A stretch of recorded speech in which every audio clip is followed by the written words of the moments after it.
Dr. Faraz Harsini is the founder and CEO of Allied Scholars for Animal Protection, ASAP, a nonprofit which mentors and supports animal advocates, especially student organizations, to effectively advocate for human and non-human animals alike. Give it up for Dr. Faraz Harsini, please.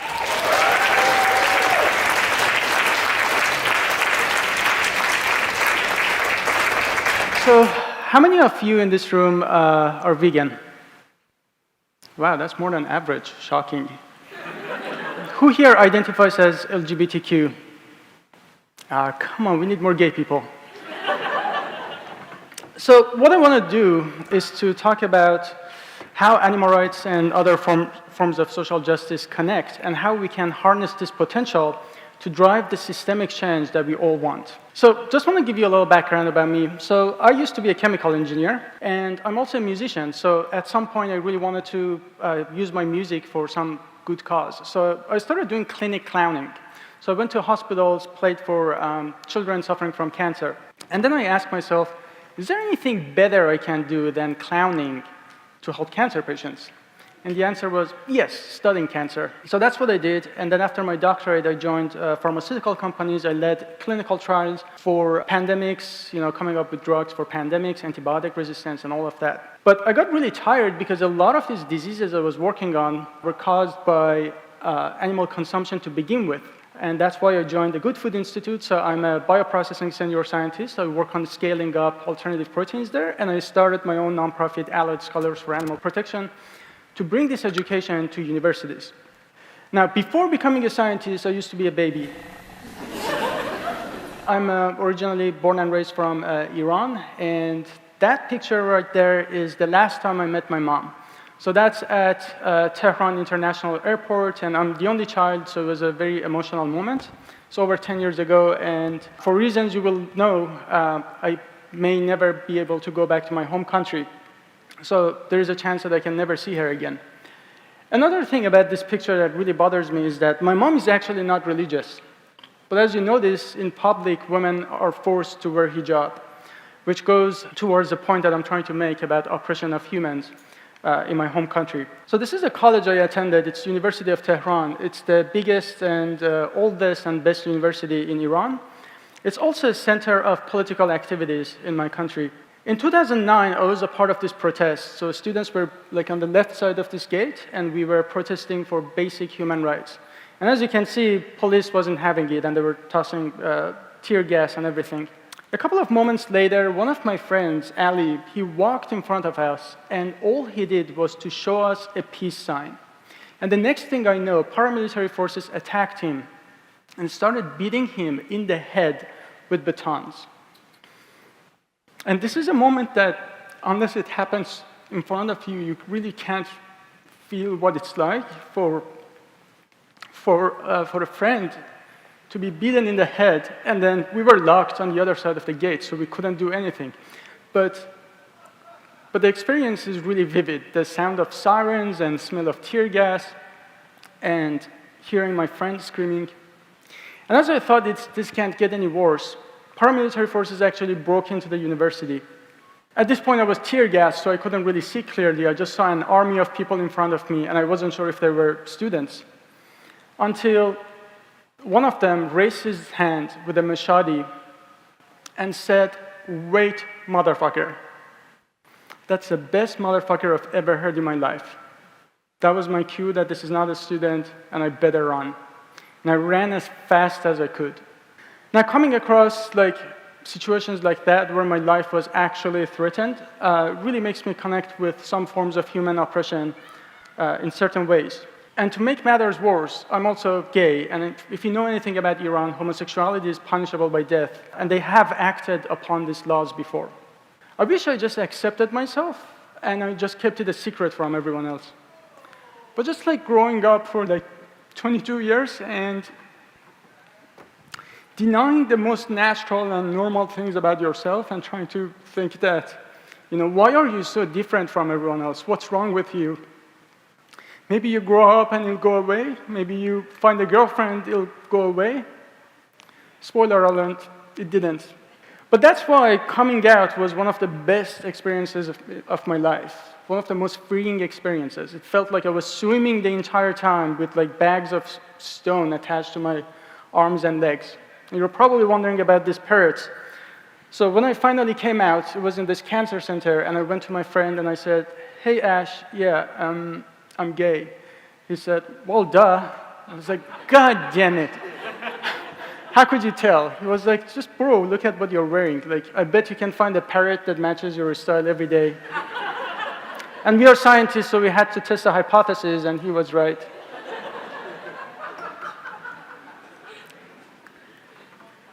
But everything really changed when my friend came to me. This is Maral. One day she came to me and she said, Faraz, you can't say you love animals and eat them too. And she said that in the nicest way, and I still got upset. You know, I didn't want to talk to her. I was like, how dare you? I almost got killed trying to help people, and you're telling me that's not good enough. So let that be a lesson for all of us. If my friend was worried about upsetting me and didn't say anything, I wouldn't have been standing here talking about veganism with you all.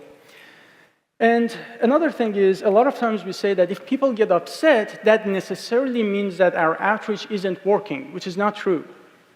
Just remember, I don't say that we should actively go make people upset, but that shouldn't be the measure that we use, right? She was right. I was against beating people in the head for who they are, but I was okay with pigs being beaten in the head or being gassed.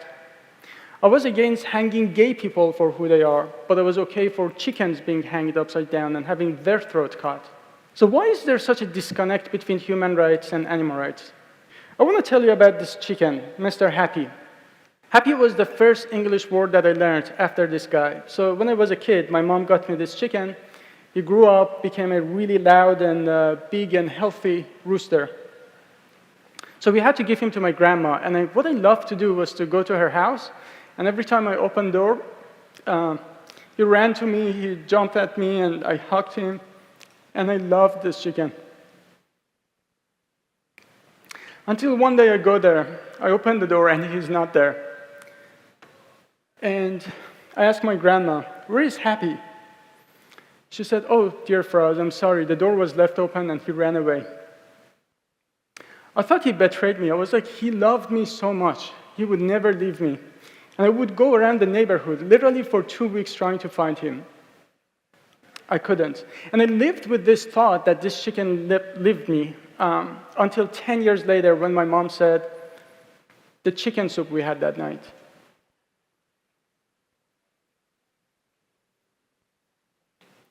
So she killed an individual who meant so much to me, fed him to me, and lied about it.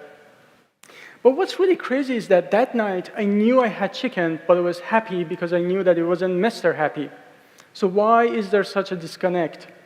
This really leads me to speciesism and cognitive dissonance. And I think that's the root cause of this disconnect between human rights and other form of animal oppression. When we are talking about human rights, we acknowledge that we are different, right?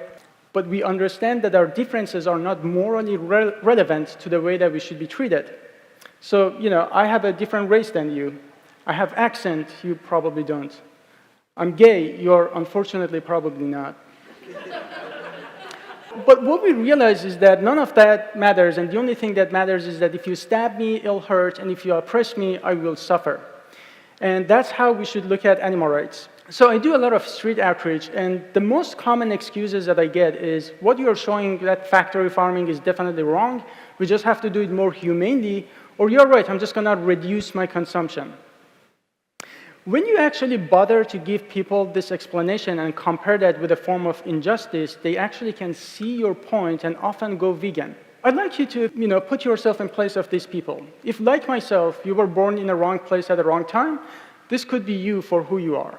Imagine you're being hanged for who you are, and I'm trying to advocate for you. Would you like me to say, hey, let's just kill fewer people. Let's just give them a little more space in the cell before we kill them. Or would you like me to say, killing people for who they are is wrong and it needs to stop immediately? I'm not sure about you, for me it's the latter. But that doesn't mean that we shouldn't talk about other things, right? So with my nonprofit and others, we leverage anything that we have, such as climate, such as human health. The point I'm trying to make is our resources are limited. A lot of times we put all of our efforts in trying to get a lot of people do a half-assed job in being vegan. And what we completely ignore is train the next generation of vegan advocates. And that's why this is so high impact and neglected. The first one, you can always do math and modeling and say you can actually save more animals. But what you're neglecting in the second part is the second and third order effect. That's why I really like this. Never doubt that a small group of thoughtful, committed citizens can change the world. Indeed, it is the only thing that ever has. And this is what we are neglecting. So when you focus on training these dedicated and thoughtful people, the benefit is that these people go vegan faster, they stay vegan longer, they become animal advocates and are more likely to use their careers. And what it does is that you get the snowball effect towards making the world vegan. So every time I'm upset, I remind myself that I don't need to make the entire world vegan. We don't even need one vegan for every non-vegan. We need more active vegans.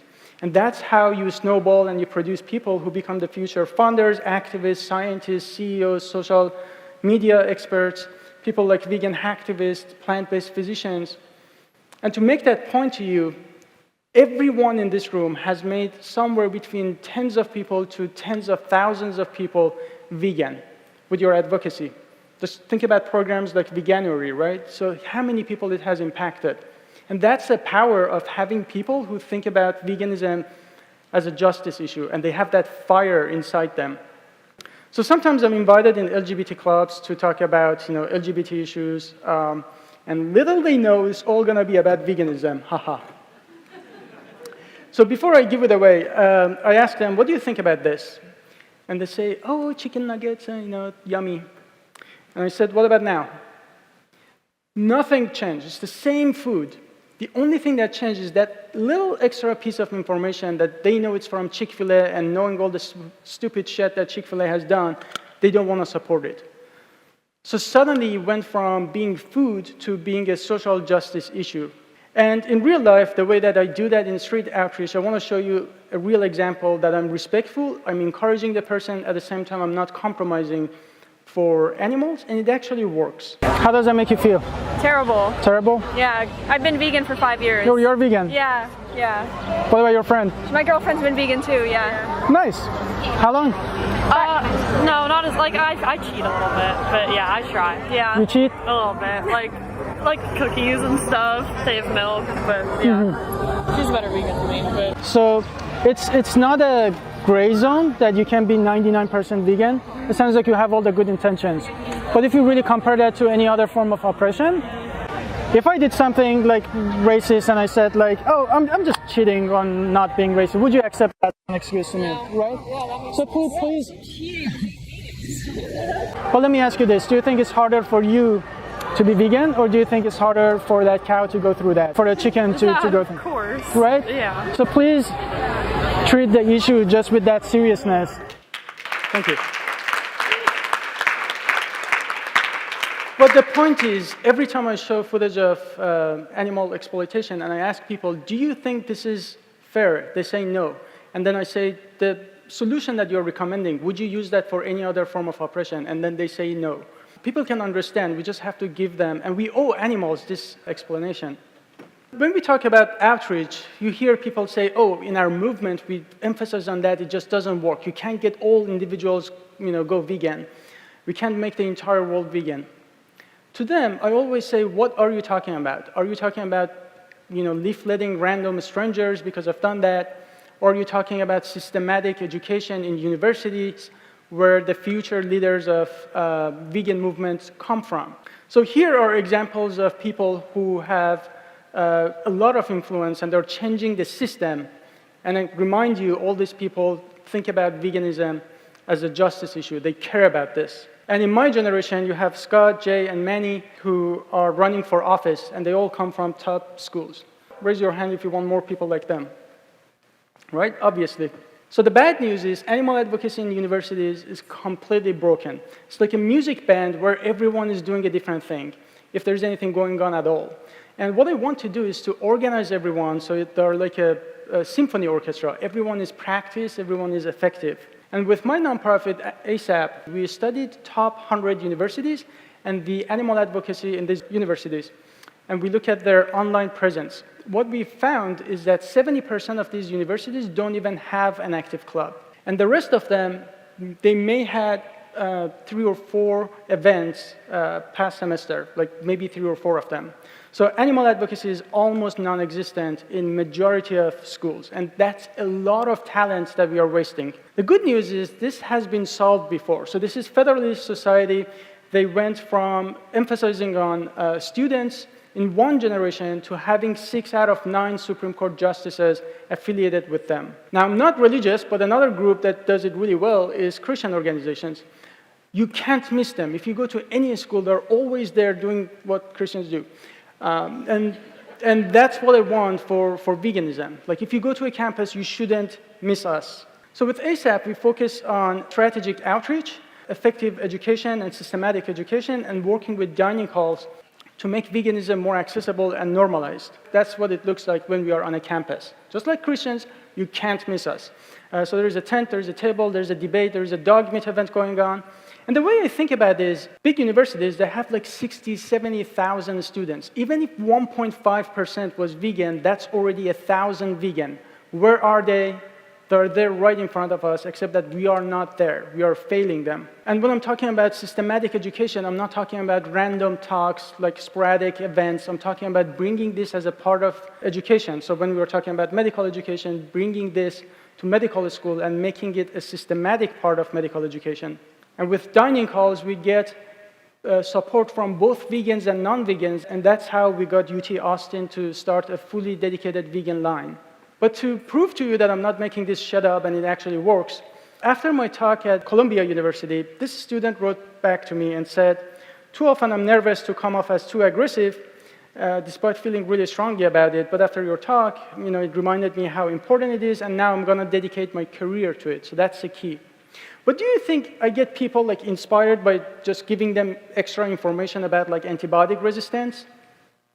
Of course I do that, but no matter what my talk is about, I show 3 minutes of dominion.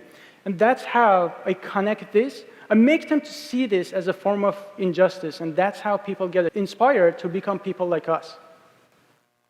In reality, this is how it works. All right, guys, you are gonna hate me for 3 minutes. Feel about me however you want, but this is something I need to show you. Without seeing this, I can emphasize on animal oppression, but without seeing it, it's very hard to connect with the depth of issue. What I'd like you to think about when you're watching this is asking yourself, if this was you or an animal that you care about, how urgently would you want this to stop? So please think about that. I will watch it with you.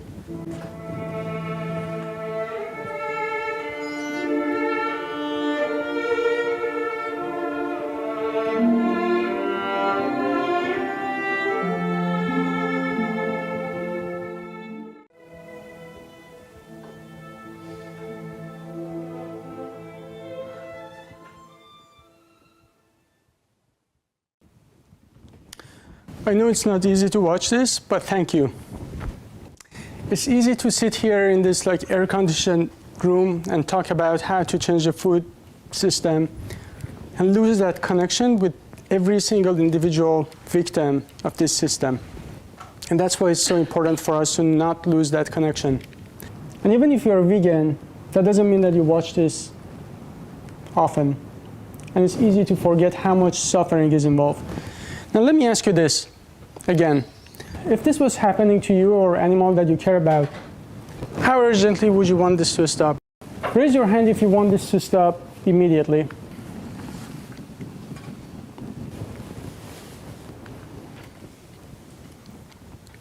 So the question I have for you is that what are we doing about this? What are we going to do about this? What are we doing with our lives to stop this? When you leave this room today, think about this and ask yourself how you are going to stop this. With your careers or as an individual? Here is another example. This is Joey. He came to us. He became vegan. He literally changed his major, and now he's designing bioreactors for scaling cultivated meat. So the talent is right there in front of us. We just have to invest in it. Last thing I want to show, event we did at UT Austin with my team right here. And you can see in this case, it was a rare case where this guy got really upset, but you can see how he transitioned from being really mad at us to going vegan literally in 2 minutes. You can't get a better job than this? Selling dog meat? Fresh, local dog meat available today only. Dog? Sorry? You want to take my dog? You don't want your dog. Okay, I'm but glad I you don't would want say my dog. You know what? at the end of the day, I do agree Fuck you up that, if you took my dog. we wouldn't Y'all touch can't your get a dog. better job Hold than on. this. But I have a question for you, sir. So, what's the difference between a dog and a cow? Hey, you can't get a better job than this? Selling dog meat? Huh? Tell It's your owner that this is metaphorical. fucked up. Y'all can't get a better job than this. Yeah. It's okay. It's okay. What's your name? De La Rosa. De La Rosa. Okay, we're not actually selling dog meat. We're trying to highlight the hypocrisy between people eating pigs and cows, but not eating dogs. So all these feelings that you're feeling right now about dog meat, that's how we feel about pigs and cows. Do you eat those animals? It makes a lot of sense. Yeah. I love that you're able to express Yeah, these emotions it's okay. without any filter. It's really refreshing to see someone do that. Someone We'll be so give you some passionate. resources. It's okay. Don't feel bad. Don't feel bad. Just all this anger that you felt at us, I want you to feel it for every animal that's being harmed. And so, do I have your promise now that you're no longer going to pay for animals to be killed when you don't have to? You're going vegan? Amazing. The resources are all on there. I'm so proud of you. Today marks the day of your journey. And what's this little dude's name? Nico. He's so cute. Thank you. Thank you. So there is a lot of potential for people to actually go vegan, and there is a lot of free resources, free talent there that we just have to reach out. Think about a social justice leader that you really admire, MLK, Gandhi, whoever. Just think about them for 1 second. Do you admire these people because they were trying to do whatever was popular, whatever got them raise more money for their nonprofit, etc.? Or do you like them because they did the right thing, they said the right thing, and they got shot, they went to jail, but they never shut up, and they never stopped until abolition of violence and discrimination? I'm not sure about you, but for me it's the latter.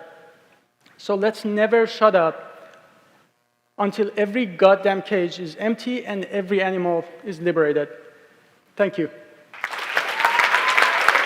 Thank you. This question is directed to Dr. Faraz Harsini. Why are students so neglected in the animal rights movement? It should be a no-brainer to have more campus outreach. Yeah, it is actually a no-brainer. Every time I talk to people, everyone knows that it's so important. I think the most challenging part for us has been fundraising, because a lot of money in our movement goes to certain campaigns.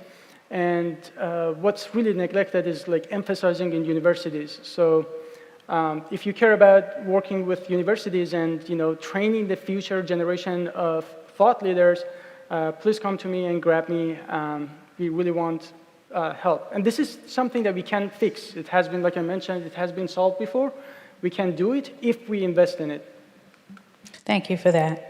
What are some of the successes you have had? What are some of the surprises with ASAP? In terms of success, I think registering student organizations to be active and then they don't die, because that's a real problem.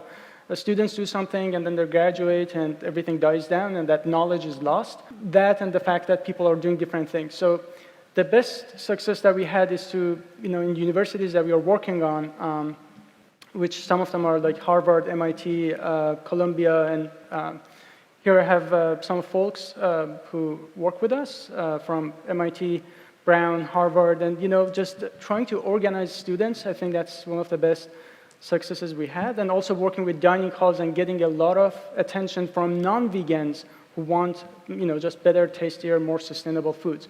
In terms of challenges, I think fundraising, one of them is going to a university where there is already an animal rights group and trying to find out if they want to just like rebrand and become Allied Scholars chapter, or they want to start a new organization, and just like finding that dynamic can be challenging.